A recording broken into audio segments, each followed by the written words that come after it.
C'est l'heure de l'opinion de Nicolas Bétou. Nicolas, les entretiens de Matignon sur la réforme des retraites vont se poursuivre aujourd'hui avec entre autres la CGT et côté patronat, la CPME. Mais dès hier, le ton a été donné. Et oui, et du côté des syndicats, il est très négatif. Force ouvrière fera, je cite, tout ce qui est en son pouvoir pour empêcher que le système par points se mette en place. Le système par points, vous savez, c'est la base du projet Delevoye. Et la CFDT, elle, veut carrément repartir d'une feuille blanche. Autrement dit, tout ce qui a été construit en 2 ans de travail et de discussion par Jean-Paul Delevoye serait à mettre à la poubelle. Bon, pour ceux qui attendaient avec impatience que s'ouvre une phase de consultation, concertation, pour ceux qui pensaient que les partenaires sociaux revenant dans le jeu, ça ferait avancer le dossier, le réveil est brutal. En l'état de la réforme, c'est non. Mais ils ne font pas de propositions alternatives ? Ça dépend de ce qu'on appelle proposition. Tenez, regardons la liste de courses de Laurent Berger, le leader de la CFDT. Pourquoi lui ? Parce que c'est celui qui est réputé le plus constructif, le plus favorable à une réforme des retraites, en particulier à ce fameux système à points. Et puis, il voulait tellement revenir dans le jeu, tellement être reçu par Emmanuel Macron et par Édouard Philippe que, puisque c'est maintenant le cas, on pouvait imaginer qu'il irait au moins dans le sens général de la réforme.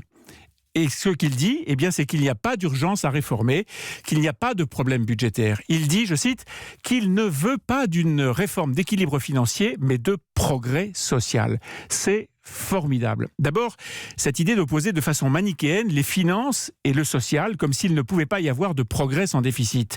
Et puis tout de même, la retraite en France, c'est entre 5 et 15 milliards d'euros de déficit par an. Ça dépend des années et des modes de calcul. Et nous traînons une dette de 46 milliards. C'est difficile à oublier tout de même.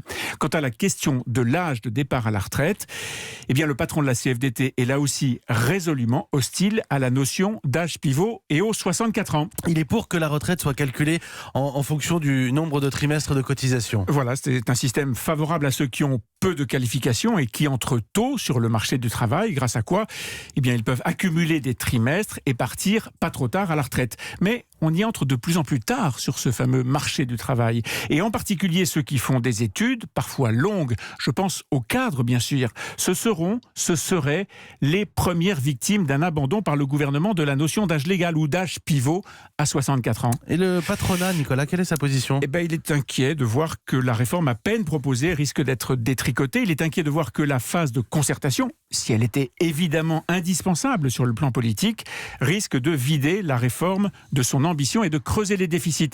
C'est ça un des défis qui se pose à Emmanuel Macron. Envoyer des signaux à son centre-gauche et aux syndicats sans les faire payer aux entreprises, comme c'est habituellement le cas en France.